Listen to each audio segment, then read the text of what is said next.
Debemos tener una actitud reverente para escuchar tu voz. A ti, Señor, y solamente a ti sea la gloria. Amén, Señor. Os invito a buscar en la epístola de Santiago.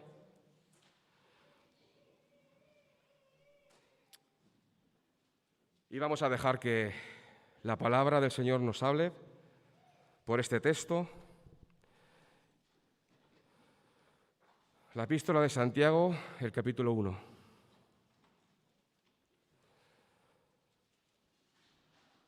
Vamos a poner atención a estas palabras que el Señor nos ha dejado escritas por medio de su siervo en este libro.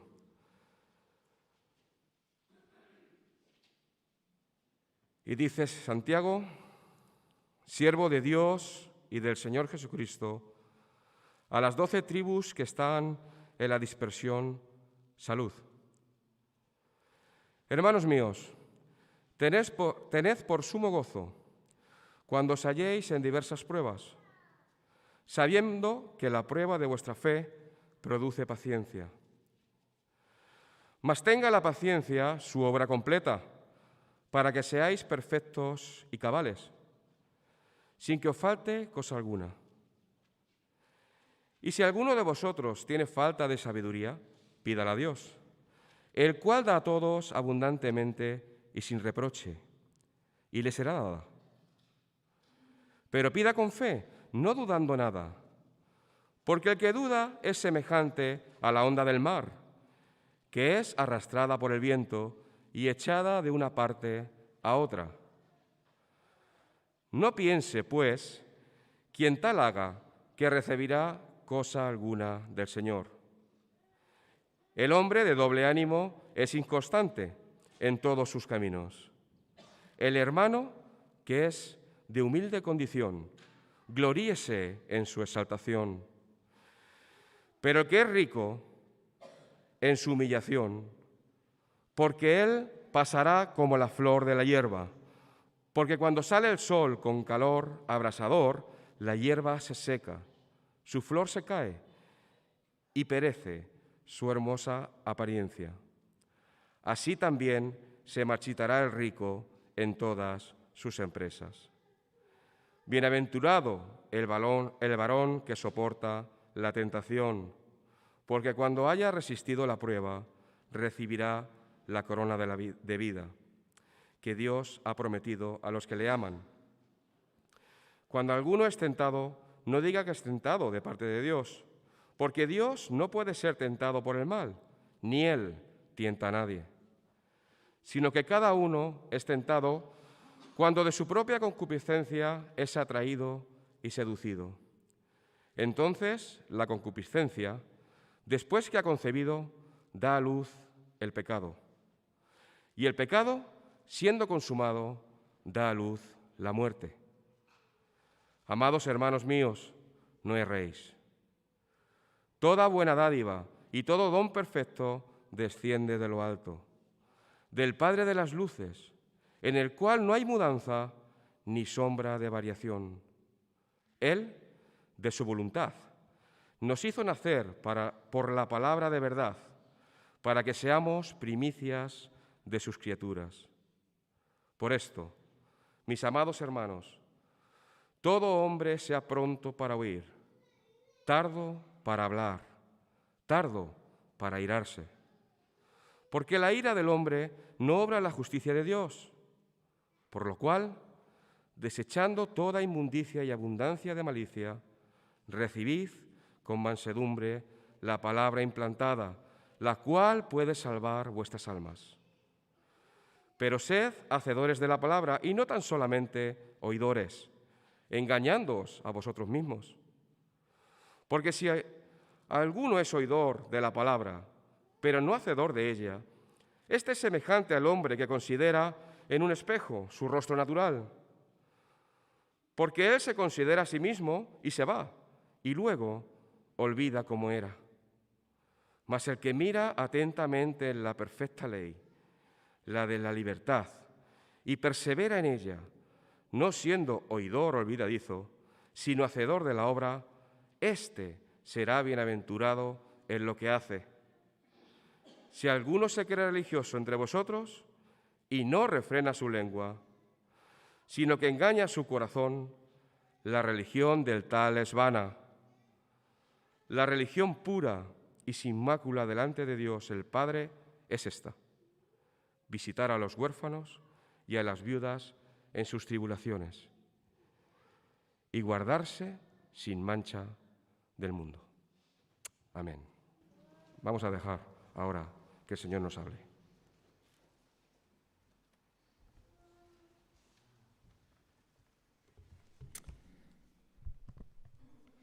Buenos días, queridos hermanos y amigos, y buenos días también para aquellos hermanos que están escuchándonos a través de la retransmisión que se está haciendo, y también para aquellos que posiblemente en alguna ocasión puedan escuchar esto.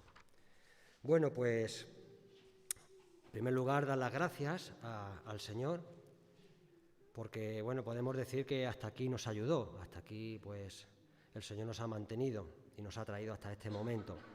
Y también dar las gracias a los hermanos porque, como ya sabéis, llevo un año un poquito complicado y bueno, y la verdad es que he podido notar vuestro apoyo, vuestras oraciones, vuestra preocupación también por el estado de salud, y bueno, quisiera pues desde aquí públicamente agradeceroslo a todos porque he sentido este apoyo de parte vuestra. Bueno, quisiera comentaros en esta mañana algo que desde el comienzo del año empecé a experimentar, empecé a pensar y empecé, digamos, a ver un poquito más claro el pasaje que nuestro hermano Rubén ha leído de Santiago. Porque realmente Santiago va a ponernos a confrontar realmente lo que es nuestra fe, lo que decimos ser.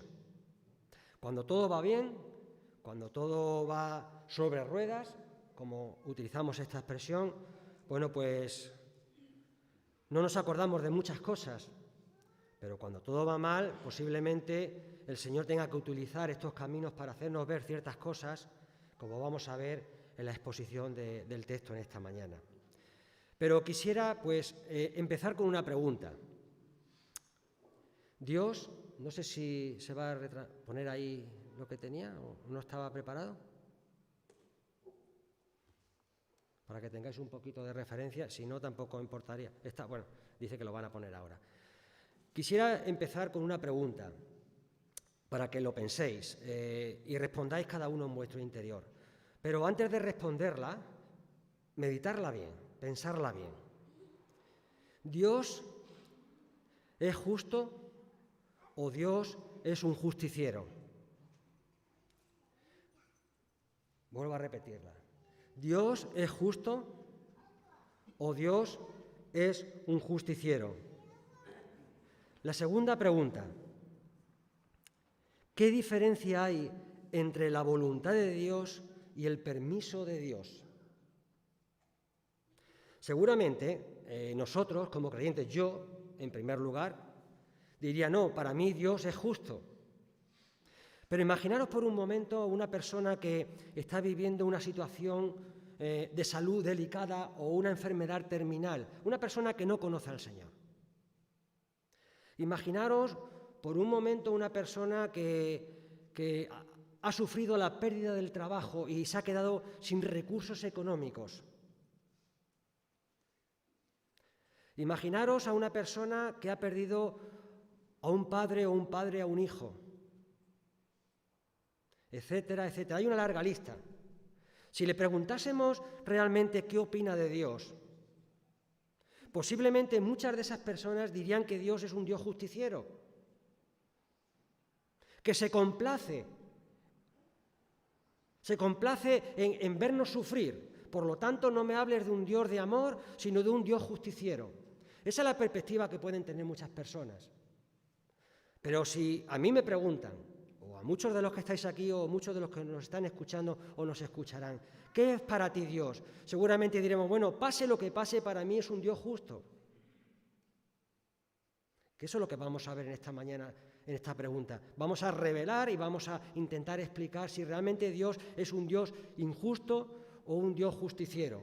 Pero la segunda pregunta era realmente cuál era la diferencia entre la voluntad de Dios y el permiso de Dios.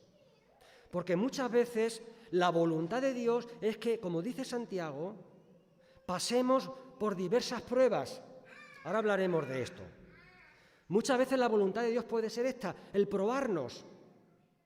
Nos puede probar con una enfermedad, nos puede probar con la partida de un ser querido, nos puede probar de infinitas maneras, de diversas pruebas. Esta puede ser la voluntad de Dios, pero otra cosa es el permiso de Dios.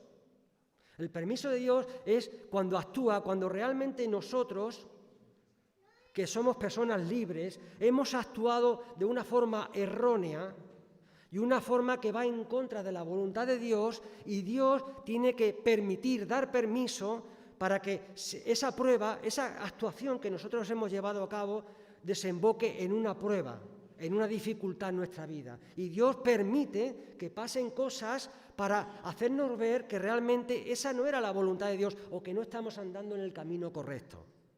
Por lo tanto, estas son las preguntas que vamos a intentar resolver, intentar explicar en este tiempo que tenemos, si el Señor lo permite. Voy a intentar explicarlo, pues, de la mejor manera posible, según sé. Os voy a poner un ejemplo que me pasó en estos días, cuando estaba ingresado ahí en Bosses. Me dio tiempo a escuchar, y durante el tiempo que estuve en la habitación también, pero me dio tiempo a escuchar muchas cosas, pero hubo una cosa que escuché. Escuché porque no se ve, ya los que hemos estado allí sabemos que hay unas cortinas y no ves a los médicos pasar, a las enfermeras, pero no ves al que está al lado, lo oyes. Y había una mujer mayor que durante estos 3 meses últimos, todas las semanas estaba siendo ingresada. Esta mujer tenía una dolencia de corazón, padecía del corazón, su corazón estaba débil. Pero esta mujer, automáticamente, cada 2 por 3, prácticamente todas las semanas, según pude oír, la ambulancia tenía que traerla al hospital y la ingresaban allí en Bosses. Bueno, pues esto era la tónica que seguía durante varios meses. Y el médico, cuando llegó a ella, le decía que no tenía nada. Le habían hecho todas las pruebas posibles y no le habían sacado absolutamente nada. Aparte que tenía una dolencia en el corazón, tenía un corazón frágil. Y la mujer insistía y decía que tenía dolor y que le pasaba algo. Y el médico, pues subiendo un poquito de tono, porque la mujer mayor pues no razonaba lo suficiente, lo siguiente: es cierto que usted se pone muy nerviosa. Decía, es que yo tengo 120 pulsaciones por minuto. Dice, sí, dice, pero por 120 pulsaciones por minuto ni por 150 usted no se va a morir. A usted lo que le pasa es que cuando siente un síntoma, se cree en su mente que le va a pasar algo y se acelera su corazón. Y claro que se pone a 150 pulsaciones, pero es debido al estrés, a lo que está pensando que le puede pasar. Dice, usted lo que necesita es tomarse una relajación, unas hierbas para que le relajen, y en vez de pensar que le va a pasar algo, intentar relajarse, porque no le pasa nada, simplemente es una alteración de tomar una decisión errónea. Y muchas veces en las pruebas, en las dificultades, por lo menos a mí me pasa eso, tomo la solución errónea y mis pulsaciones, permitirme la explicación, suben. Y me pienso que va a ocurrir esto, y me pienso que va a pasar aquello. Y muchas veces tiene el Señor que permitir ciertas cosas y decir, Pedro, para, que todavía no ha pasado nada. Y esa premura me obliga muchas veces a tomar actuaciones o decisiones que el Señor tiene que utilizarlas para corregirme, en este caso, o para decirme que la actuación que he tomado en cuenta pues no está bien.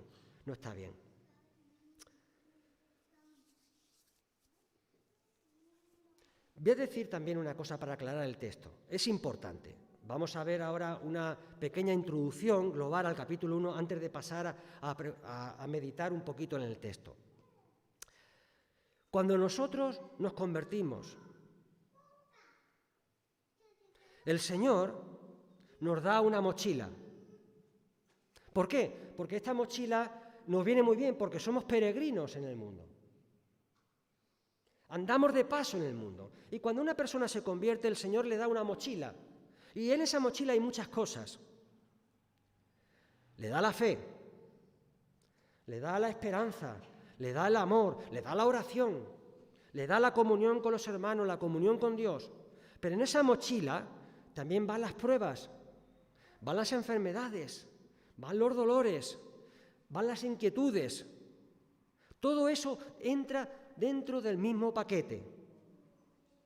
Fijaros hasta tal punto que aquí Santiago, y a partir de ahora voy a emplear la palabra Jacobo, el nombre de Jacobo, voy a explicar por qué. Se puede decir Santiago, pero se puede decir también Jacobo, y a partir de ahora voy a utilizar muchas más veces la palabra, el nombre Jacobo. Fijaros también porque Jacobo tiene que explicar a los hermanos a los cuales iba dirigida esta carta, esta epístola, tiene que explicarle y diferenciar entre prueba y tentación. ¿Por qué hace esta diferencia que hemos leído en el capítulo 1? La diferencia estriba y está porque la palabra en su original para prueba es la misma que tentación. Cuando se escribió el Nuevo Testamento, cuando se escribió la epístola de Jacobo, la carta de Jacobo, Jacobo utilizó la misma palabra. Cuando os halléis en tentaciones, en tentación. Y esta tentación podía ser para lo bueno y para lo malo. Por eso Jacobo va a explicar en la primera parte del capítulo 1 que una cosa es la prueba, la tentación que viene de Dios, y otra es la tentación. A partir del capítulo 1, versículo 12, hace esta diferencia entre la tentación mala y la prueba, siendo la misma palabra tentación. Bueno, esto lo digo para que nos situemos porque luego nos va a venir muy bien cuando empecemos a hablar de esto. Vamos a seguir adelante. ¿Quién era Jacobo? En el Nuevo Testamento aparecen varios Jacobos. Aparecen dentro del círculo apostólico, incluso vemos a dos Jacobos. Uno era de una manera y otro era de otra, pero el Nuevo Testamento, la cultura religiosa, para diferenciarlos, a uno le llamó Santiago el Mayor y a otro Santiago el Menor. Bueno, ¿por qué digo esto? Porque no estamos hablando de este Jacobo. Porque uno de ellos, si vais al Hechos de los Apóstoles, capítulo 12, vais a ver que este fue uno de ellos, de los apóstoles, fue muerto por Herodes a una edad muy temprana de la inauguración de la Iglesia. Por lo cual, si Herodes, según el capítulo 12 de Hechos, allí nos dice que fue muerto, pues posiblemente, seguramente, podemos decir que este Jacobo que estamos aquí meditando no era este Jacobo, uno de los 12 apóstoles. Y el otro también, pues tampoco sería, porque si vamos a Hechos, los primeros capítulos, pues prácticamente no se sabe nada de él. Se menciona en los primeros capítulos de Hechos, pero luego desaparece de la historia de la era de la Iglesia. ¿De quién estamos hablando? Bueno, Jacobo, podemos decir que, y podemos asegurar, no vamos a entrar, estamos dando una breve introducción, que podemos decir que era el medio hermano del Señor. El Señor Jesús tenía hermanos y hermanas. Era el medio hermano del Señor Jesús. Este hombre, junto con otros hermanos, eran personas incrédulas, personas que no habían creído en el Señor Jesús. Vamos a leer unos textos si queréis acompañarme. Juan, capítulo 7. Capítulo 7, versículo 5.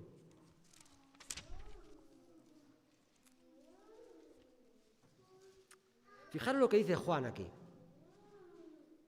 Dice, porque ni aún sus hermanos creían en él. Y aquí, dentro de sus hermanos, estaba Jacobo, el medio hermano del Señor Jesús.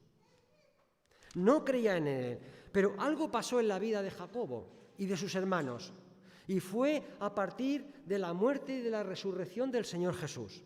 A partir de la muerte y de la resurrección del Señor Jesús, algo pasó en sus vidas, tal impacto ocurrió en sus vidas, que ellos llegaron a reconocer al Señor Jesús, a su medio hermano, como el Hijo de Dios, como el Mesías.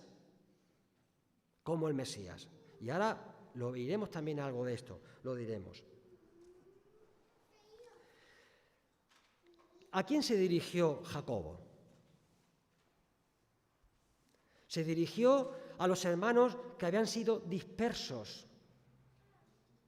por aquellas partes del mundo. Ya sabéis que a partir de la muerte de Esteban, los hermanos tuvieron que salir todos de Jerusalén, porque sus vidas corrían peligro. Y estos hermanos que salieron tras la muerte de Esteban fueron esparcidos por muchos lugares del mundo.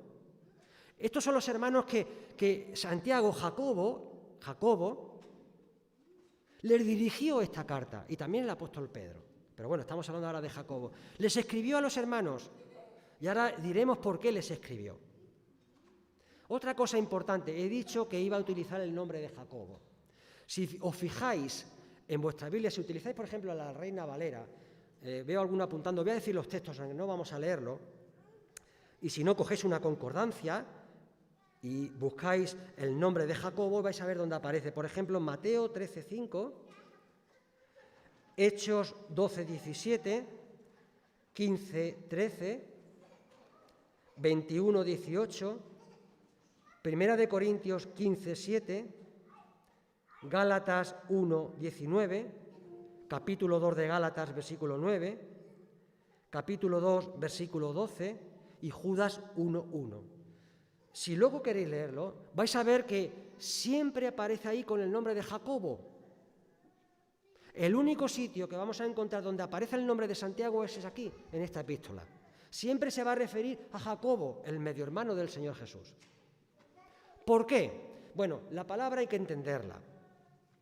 La palabra Jacobo, en el original hebreo, viene de la palabra Jacob. De ahí viene el resultado del nombre de Jacobo. Pero en el idioma griego, la palabra que se utilizaba era Tiago. Tiago, por ahí tenemos también a un jovencito, un niño que se llama así, ¿verdad? Tiago. Tiago significa en griego Santiago, es el mismo nombre que Jacobo. Todo viene de la misma matriz, de la misma raíz. Pero ¿qué ocurrió? Dice la tradición que este Jacobo que estamos hablando fue un gran evangelista. Incluso en uno de esos viajes misioneros que hizo por toda Asia y por todo el mundo, dice la tradición que llegó a España. Llegó a España por uno de los caminos de Santiago, ¿verdad? Llegó a España. Y la tradición religiosa, viendo que muchas personas se habían convertido a él, con este Jacobo, este Tiago, que era el nombre que recibía, y Tiago era una persona muy evangelista y muchas personas se habían convertido.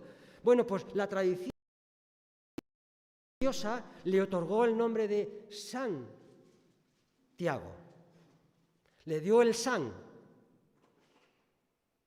Claro, cuando nosotros nos referimos en la Biblia, hablamos de Santiago, ahí viene la partición, pero realmente aquí se está utilizando el nombre de Jacobo. No utilizamos el nombre de San Jacobo, porque San Jacobo es otra cosa. Ya sabéis, a algunos gustan los San Jacobos, ¿no? Eso es otra cosa. Ni utilizamos cuando nos referimos San Pablo, ni San Pedro, ni San Mateo. Utilizamos el nombre de Mateo, pero aquí la tradición religiosa le otorgó este nombre de santo, Santiago. Por eso encontramos en nuestra tradición muchas veces el nombre de Santiago. De ahí viene. Pero ¿qué ocurrió? Esto lo vamos a dejar ya de paso. ¿Qué ocurrió cuando se dirigió a estos hermanos? Mirad, estos hermanos, después de pasado un tiempo, estaban siendo probados en diferentes partes del mundo. Hasta tal punto que por el hecho de convertirse al cristianismo habían sido repudiados por la propia familia del judaísmo, vamos a llamarlo así. Los mismos judíos rechazaban a los cristianos judíos que se habían convertido al cristianismo. Pero no solamente ocurría esto, ocurría también que los gentiles, por el propio hecho de ser cristianos, también eran rechazados. Por lo cual se encontraban en una tesitura, se encontraban en una situación difícil. Allí donde estaban, de una manera o de otra, estaban siendo rechazados. Hasta tal punto, que muchos de esos creyentes estaban sufriendo el martirio. Eran muertos por los emperadores y los gobernadores de aquella época. Un cristiano en esa época valía muy poco. Pero no solamente eso, sino por el hecho de ser cristianos y por guardar una conducta bíblica, muchos de esos cristianos estaban siendo oprimidos por los ricos, llevándolos a los tribunales. Esto es el tema de Santiago. Y Jacobo le tiene que decir, no os preocupéis, esto es parte de la mochila. Yo voy a escribir esto, pero también dentro de la iglesia que había sido esparcida, también se encontraban algunos hermanos creyentes y otros con apariencia de hermanos de creyentes. Y ahí había hermanos que tenían una apariencia de ser convertidos, pero no eran convertidos, eran convencidos. Y también Jacobo les va a escribir a ellos y les va a decir, queridos amigos, queridos hermanos con esta apariencia, no podemos ser de doble ánimo. No podemos ser como las ondas del mar que van y vienen. Les escribe a ellos también.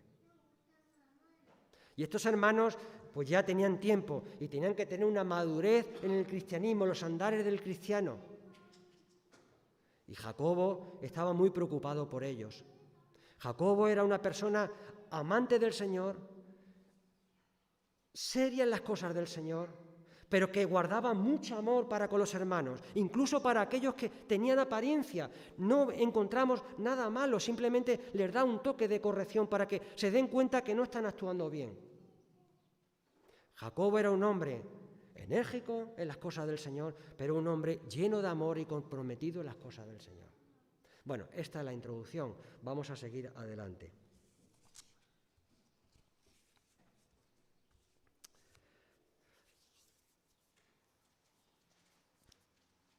¿Cómo utilizamos la fe?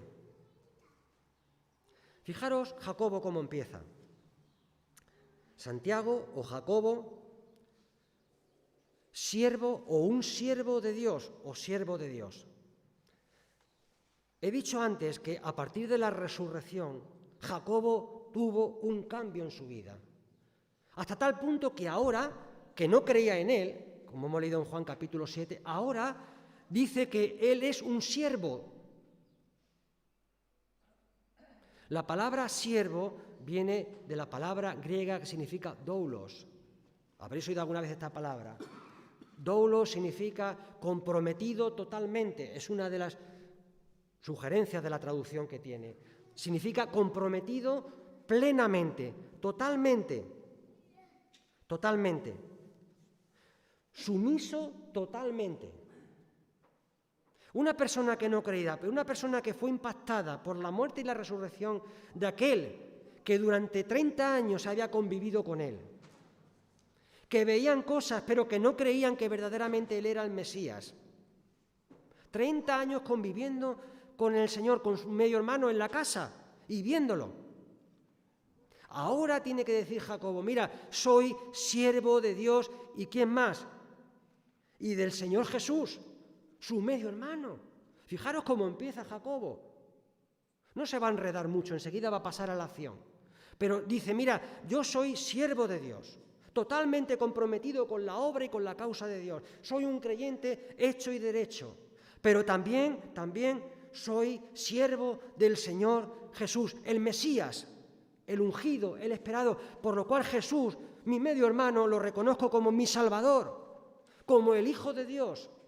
Esto era muy importante, porque una de las condiciones que había en el judaísmo, existe en el judaísmo, es que es una religión monoteísta, solamente adora a Dios. A nadie más le puede dar honra y gloria. Pero no os olvidéis que Jacobo era un judío. Y ahora que está diciendo que reconoce a Dios, pero reconoce a Jesucristo como Mesías, como el Hijo de Dios. Esto era impactante para un judío. Esto tiene que haber habido un cambio de mentalidad, un cambio de actitud para que una persona judía que andaba en el judaísmo, como era Santiago, una persona que llegó a ser, junto con Pedro, relevante en la historia de la Iglesia, en los primeros hechos, en los primeros capítulos de Hechos de los Apóstoles, cuando los cristianos fueron esparcidos Bueno, nos dice que Pedro y Jacobo quedaron en Jerusalén. La Biblia no nos dice por qué ni cómo, simplemente que quedaron allí. Pero una persona que tenía muy claro a quién adoraba. Dice que era siervo de Jesús, el Mesías. Dice, y esta carta, esta epístola, va dirigida a las 12 tribus que están en la dispersión, como ya he dicho antes. Salud. Pero fijaros cómo empieza. La carta de Santiago se divide en 8 partes, para que lo tengáis, 8 secciones. Y todas las secciones vienen a hablar de lo mismo, vienen a decir como resultado final el mismo. Y la primera sección, que abarca desde el capítulo 1, versículo 2 al versículo 18, es la que vamos a tratar parte de ella en esta mañana. Fijaros cómo sigue, dice, hermanos míos, tened por sumo gozo cuando os veáis cercados en diversas pruebas. Imaginaros a alguien que lea esto. ¿Cómo está diciendo Pedro? ¿Que estemos gozosos cuando estemos en diversas pruebas? Ya he dicho antes, pruebas que podemos estar pasando. Pero me estás diciendo ahora, vamos a ver, esto no lo entiendo, me lo tienes que explicar. ¿Cómo una persona puede estar gozosa cuando se halla en diversas pruebas? Bueno, es que yo creo que los creyentes, los cristianos, sois un poco masoquistas, os gusta sufrir y haceros sufrir. Bueno, esto es lo que va a decir Jacobo. Hermanos, cuando os halléis en diversas pruebas como tenían estos hermanos, como puedo tenerla yo, o como podéis tenerla vosotros, saber una cosa, que tenemos que estar gozosos. ¿Qué está diciendo Jacobo con esto? ¿Qué es lo que lo quiere decir? Bueno, imaginaros que esto se lo decimos a una persona que ha perdido un ser querido. Y le decimos, hermano, es mejor guardar silencio, claro. Pero imaginaros que alguien le dice, hermano, Santiago, capítulo 1, versículo 2, estate gozoso porque estás pasando esta prueba. Aparte que no sería correcto, no es el sentido de la explicación del texto. ¿Qué es lo que va a decir Jacobo? Jacobo va a decirnos, mirad, hermanos, no es que nos guste sufrir, es parte de la mochila, pero lo que sí tenéis que tener claro, que tenemos que estar gozosos no por la prueba en sí, sino por saber quién está detrás de la prueba. Creo que se entiende un poquito, yo por lo menos lo entiendo así un poquito mejor este versículo. Hermanos, tú tienes que estar gozoso cuando estés en la prueba, no por el hecho de la prueba, porque puedes incluso no comprenderla, incluso como vamos a ver ahora, no quejarte incluso a Dios. Muchos hombres de gran fe en la Biblia se quejaron a Dios porque no entendían el propósito de esa prueba. Grandes hombres de Dios. David se quejó. Jonás tampoco lo entendía. Job tampoco lo entendía, etcétera, etcétera. Hombres de Dios que no dudamos de su fe, se quejaron a Dios porque no entendían. Habacuc, como vamos a ver ahora, también se quejó a Dios porque no entendía. ¿Y quién va a dudar del profeta Habacuc? ¿Quién va a dudar de David? ¿O quién va a dudar de Jonás? Etcétera, etcétera. No, ellos pudieron comprender que la prueba en sí no significaba nada, sino lo que significaba verdaderamente el gozo que ellos tenían era porque sabían que Dios estaba al control de todas las cosas que estaban pasando, aunque no las entendían.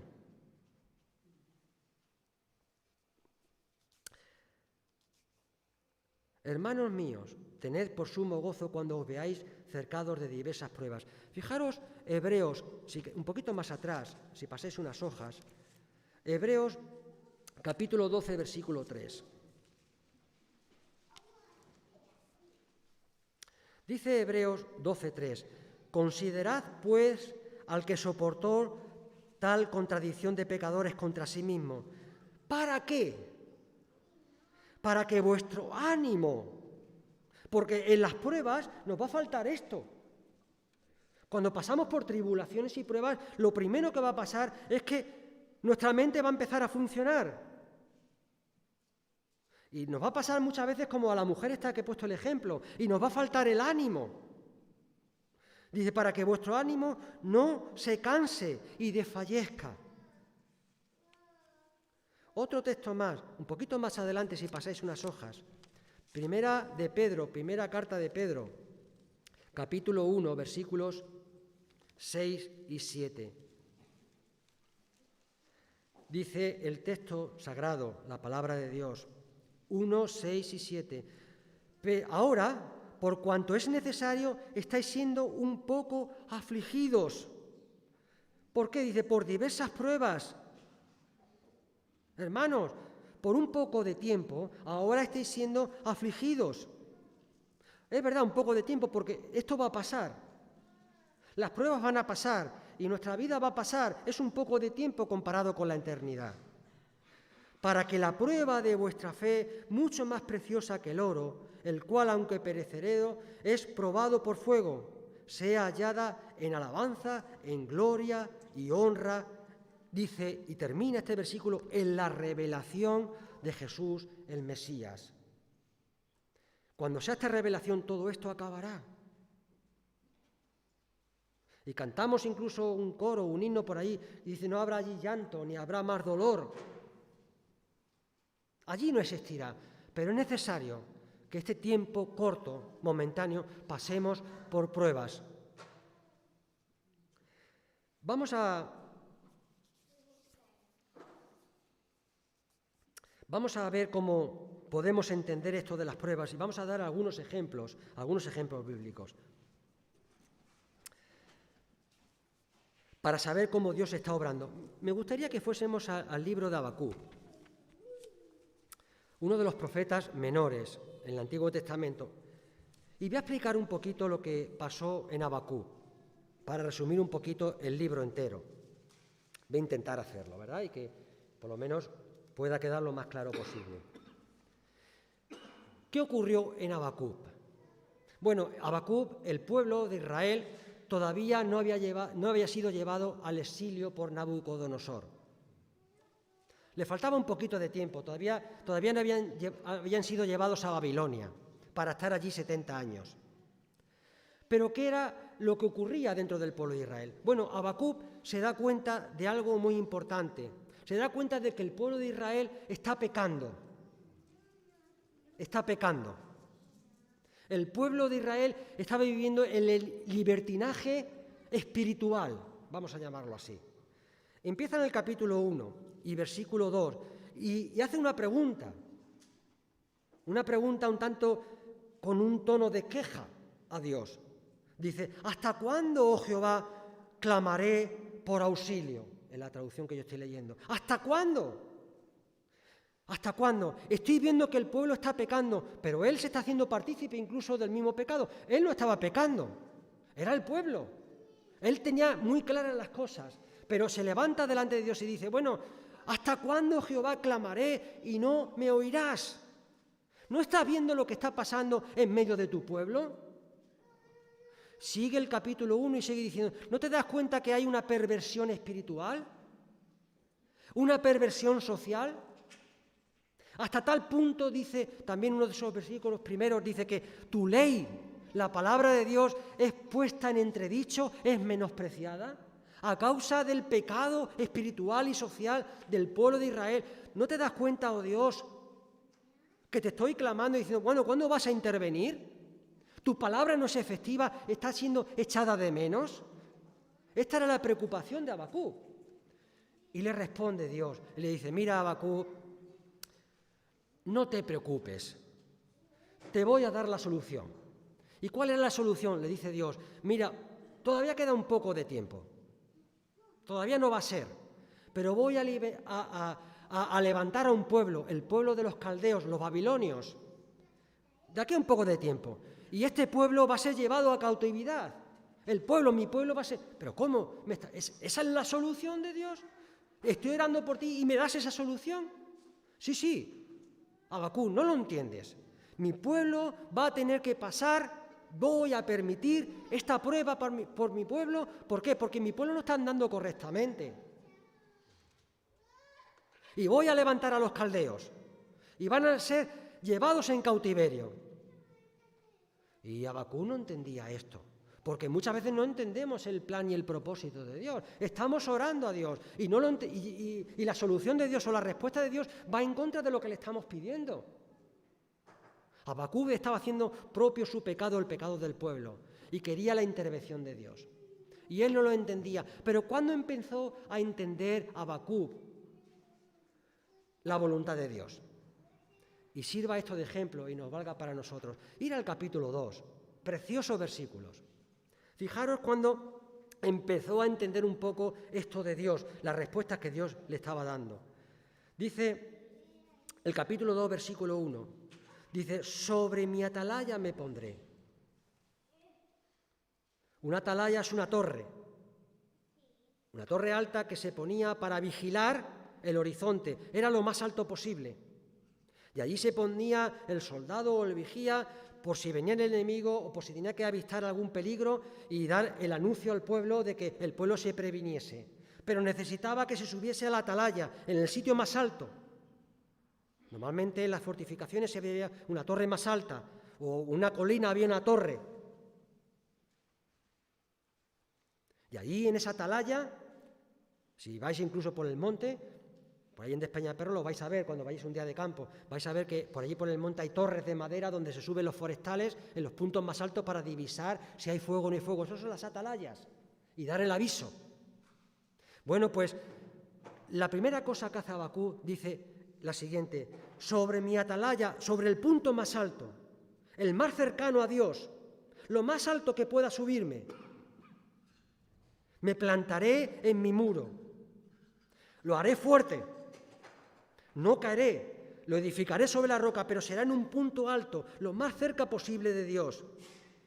Y estaré oteando, estaré viendo para ver lo que Él me dice y qué me responde a mi querella, a mi petición.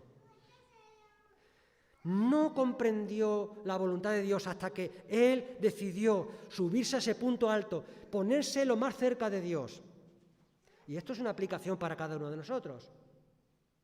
Podemos ver la respuesta de Dios, pero cuando estemos dispuestos a elevarnos hacia la misma presencia de Dios, estar lo más cerca de Dios posible. ¿Y qué ocurrió? ¿Qué ocurrió? Fijaros en el versículo 2. Y cuando tuvo esta actitud, dice, y Jehová y Yahvé me respondió. ¿Cuándo recibió la respuesta? Cuando él se dejó de pensar, se dejó de sacar sus propias conclusiones y se acercó a Dios, estuvo lo más cerca de la presencia de Dios y Dios fue cuando le dio respuesta y le respondió, dice, escribe la visión en tablillas para que cualquiera las pueda leer. Y sigue explicando Dios lo que va a hacer, que va a mandar a los caldeos, Y fijaros en el capítulo 2, versículo 20, fijaros lo que dice en el 2:20. Dice, pero Jehová está en su santo templo. ¿Y qué hace? ¿Qué hace Habacuc? Dice, guarde silencio ante él toda la tierra. Muchas veces nos falta esto, nos falta el silencio delante de Dios. Empezamos a pedirle cosas, a pedirle cosas que muchas veces ni entendemos ni sabemos el propósito de Dios. Pero muchas veces, hermanos, es positivo, en medio de la dificultad, en medio de la prueba, guardar silencio.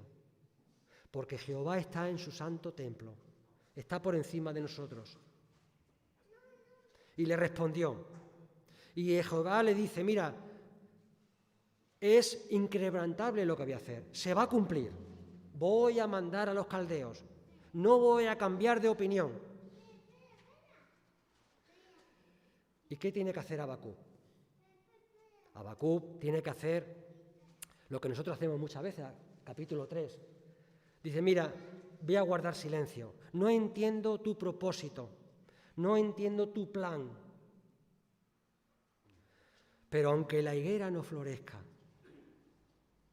ni en las vides haya fruto, aunque falte el producto del olivo, y no haya vacas en los corrales, ni en las majadas haya ganado, aunque falte cualquier cosa, con todo yo me alegraré en Jehová, el Dios de mi salvación. Esta era la primera respuesta de Dios y esta era la respuesta de Habacuc ante la prueba que estaba sufriendo. Hermanos, hallaos con gozo, con sumo gozo, cuando os halléis en diversas pruebas. Segunda, acompañarme al primer libro de Samuel. Primer libro de Samuel, capítulo 30.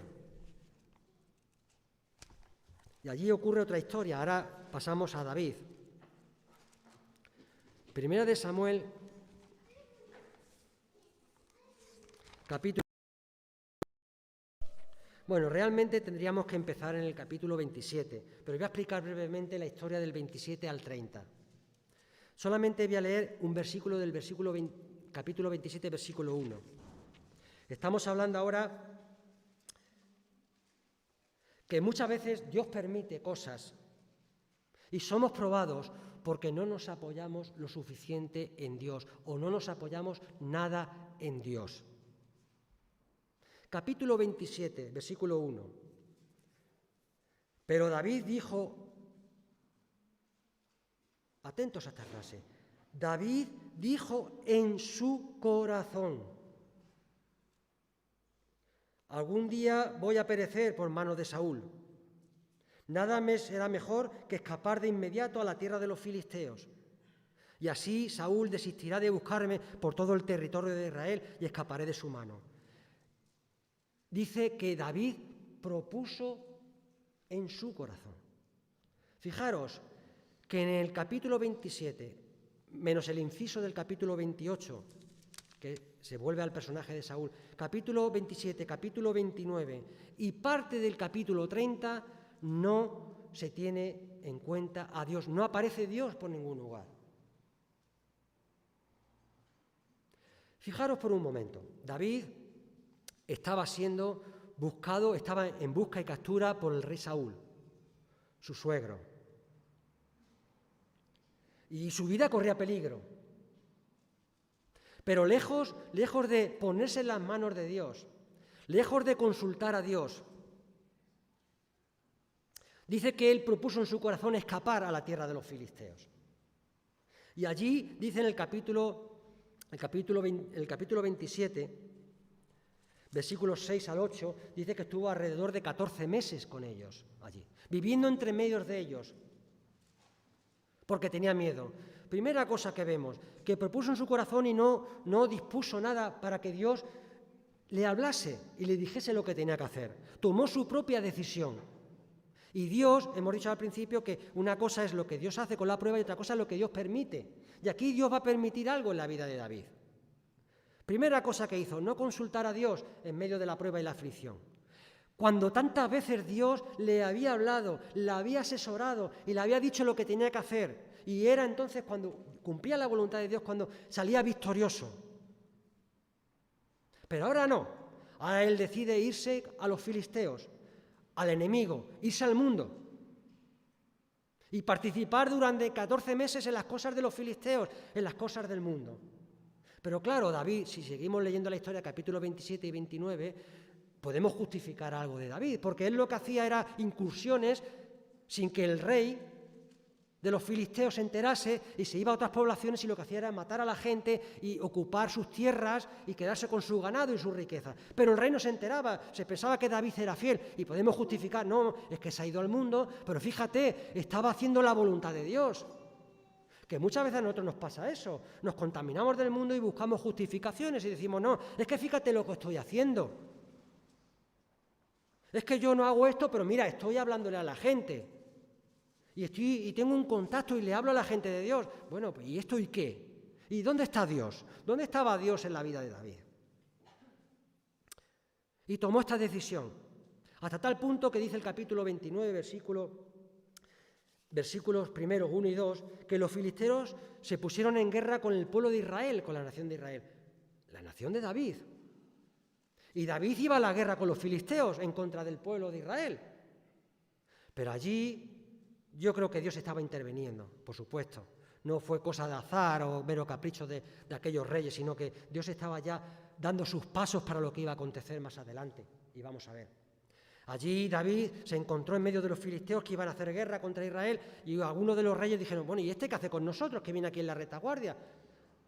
Hombre, el rey de Aquis le dice, no, si es un siervo fiel mío, lleva ya 14 meses conmigo y la verdad es que no me ha dado ningún problema, todo lo contrario, me está ayudando, es mi guardaespaldas personal, porque ese es el acuerdo que hizo con el rey, David.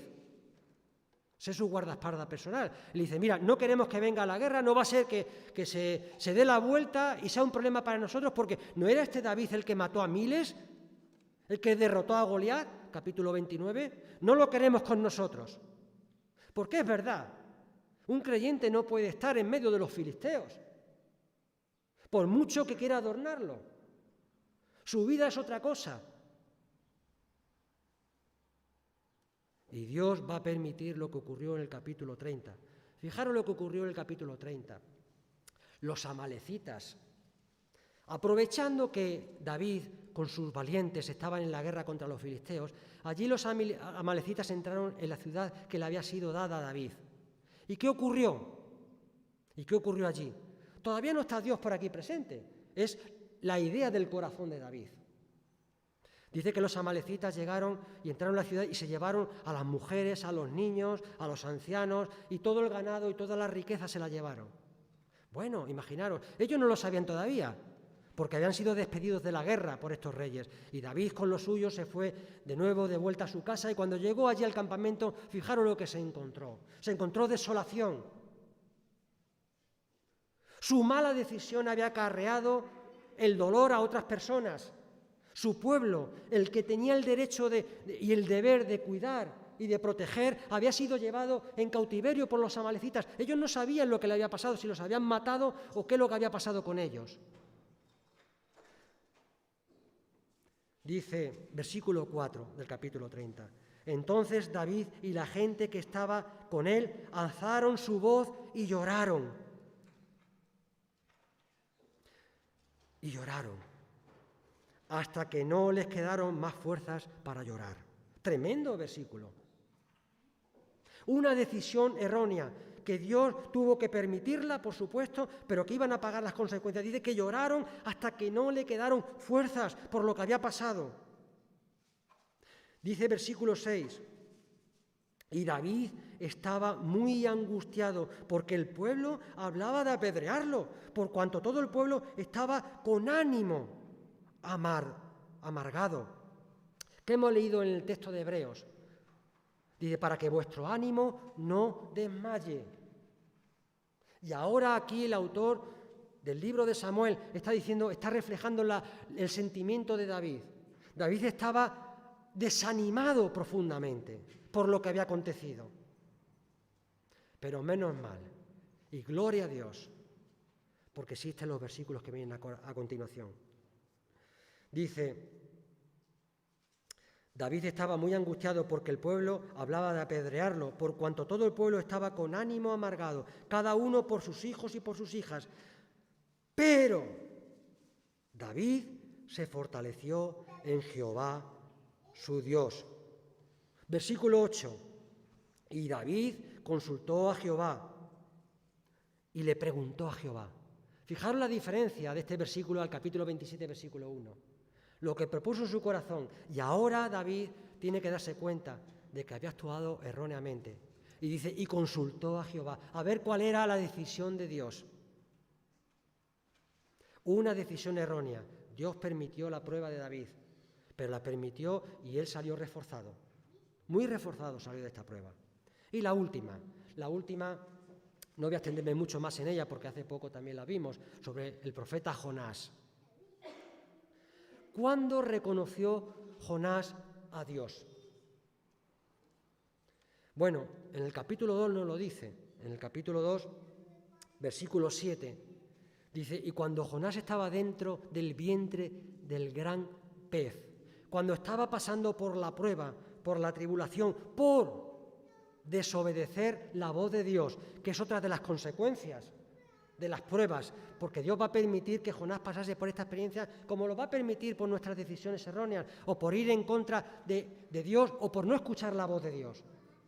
Dios va a permitir ciertas pruebas en nuestra vida, aparte de las que Él pueda mandarnos, de otras cosas.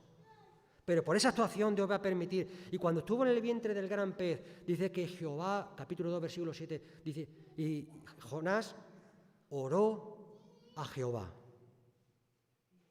Y fue entonces, a partir de ahí, cuando empezó a entender algo de la voluntad de Dios. Creo que esto tiene mucha aplicación para cada uno de nosotros. Cuidado, hermanos, hermanas, amigos. Dios es un Dios justo. Y Dios muchas veces va a permitir cosas porque son la consecuencia de nuestras actuaciones. Y Dios va a mandarnos ciertas cosas porque quiere probar nuestra fe, para que nuestra fe sea probada, porque tiene que ser más pura que el oro refinado. Y hay varios momentos que no lo vamos a entender. Pero Dios está detrás de la prueba. Salmo 50, versículo 15.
que ocurra lo que ocurra, Él está ahí.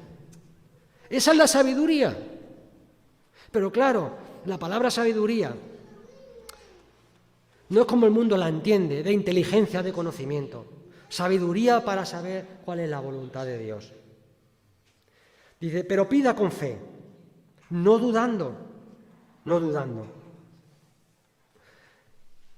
¿Quiénes son los que dudan? Porque el que duda es semejante a una ola del mar impedida o zarandeada por el viento.